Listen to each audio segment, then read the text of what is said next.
Assalamualaikum warahmatullahi wabarakatuh. Kami dari kelompok 3 ingin memaparkan hasil diskusi kami mengenai generasi internet di dunia kerja dan organisasi.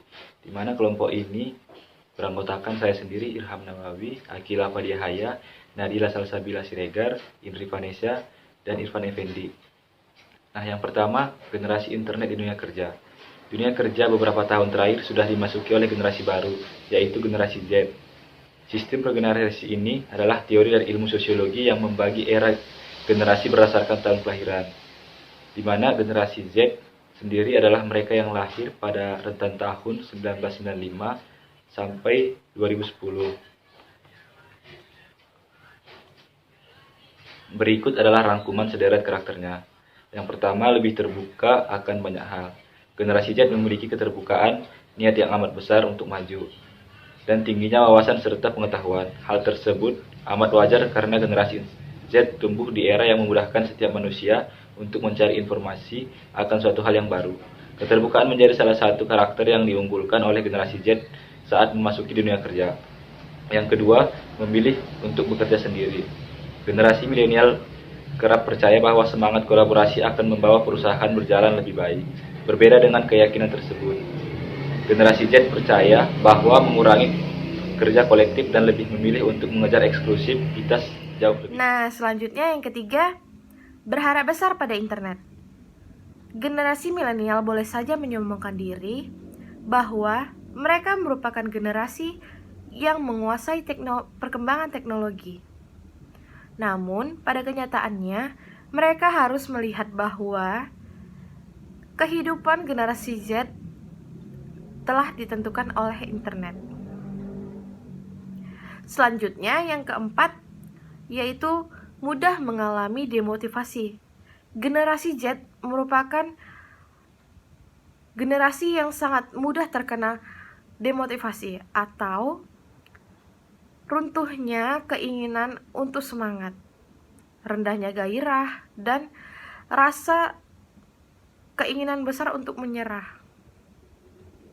Dibandingkan generasi X dan generasi milenial, rasio generasi Z lebih besar kemungkinan terkena demotivasi. Tingginya angka demotivasi memiliki banyak sebab, di antaranya suasana kantor, keinginan untuk mendapatkan gaji yang tinggi, dan hasrat yang besar untuk sukses. Nah, yang kelima, besarnya keinginan untuk diapresiasi. Keinginan untuk bersaing yang amat tinggi membuat generasi Z punya harapan besar terhadap perusahaan. Salah satu caranya adalah mendapatkan apresiasi, yang dimana apresiasi tersebut menurut generasi Z merupakan kalkulasi apresiasi mereka sejak hari pertama di perusahaan itu.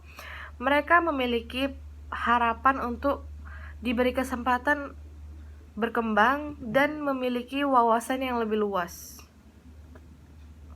Selanjutnya saya akan meneruskan B. Organisasi di zaman era digital pada saat ini.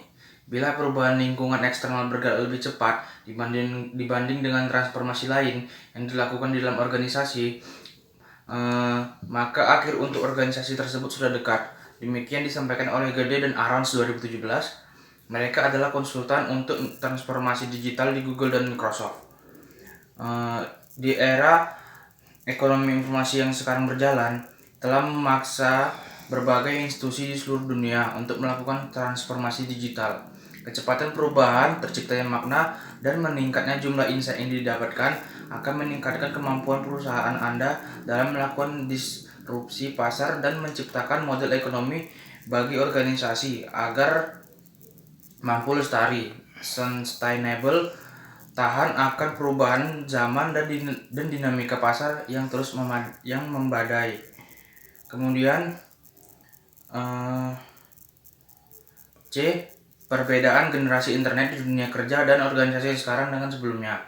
Adapun perbedaan yang muncul ke masyarakat atau pekerjaan lain lebih ke atribut dari setiap generasi, seperti sense of life, tingkat umur atau kematangan dari mereka, milenial sampai generasi ke bawahnya, yakni alpha atau tahun lahir 2010 sampai 2024, identik dengan digital.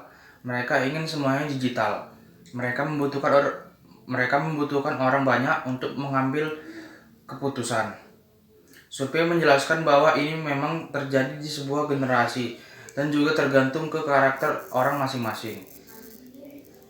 Mereka memilih berpindah tempat kerja karena dapat pertimbangan tempat kerja atau perusahaan yang lebih kreatif atau workplace. Baru setelah itu alasannya karena uang. Selanjutnya di sini saya ingin menjelaskan yaitu menurut survei yang dipublikasikan pada 2015, benarnya perbedaannya antara masing-masing generasi ada, tetapi hanya lebih ke pergantian prioritas dalam menjalani hidup. Sementara itu, responden lebih tua lebih memprioritaskan tetap fit dan sehat serta menghabiskan banyak waktu buat keluarga, ucap dari dia. Dari situ pun kelihatan bahwa generasi milenial dari Z 1995 sampai 2010 masih lebih menempatkan teratas urusan uang, karir, sedangkan generasi X dan baby boomers sebaliknya. Adapun faktor-faktor yang membuat masing-masing generasi berbeda, yaitu terutama buat golongan milenial, yaitu faktornya yaitu perpentingan problem, teknologi, impaksion, dan environment. Oke, di sini saya akan lanjutkan yang terakhir, yaitu kesimpulan. Telah terwujud penggabungan budaya dan idealisme pada generasi yang lebih muda dikarenakan oleh berdampak globalisasi, yaitu pengaruh dari perkembangan teknologi dan internet. Dari sederet karakternya, generasi Z sangat mudah terkena demotivasi dan kehidupannya telah ditentukan oleh internet.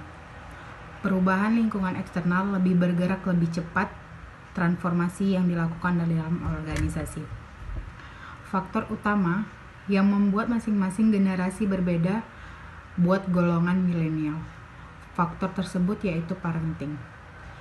Organisasi harus melakukan inovasi dan progresif dalam mengetahui kemampuan konsumen dengan lebih mendengar, melihat respon dan keinginan mereka secara interaktif untuk dapat menciptakan desain produk yang sesuai dan menghantarkannya pada konsumen sesuai dengan apa yang mereka inginkan. Mungkin ini saja yang dapat kami sampaikan dari kelompok 3. Bila ada salah kata, kami mohon maaf. Assalamualaikum warahmatullahi wabarakatuh.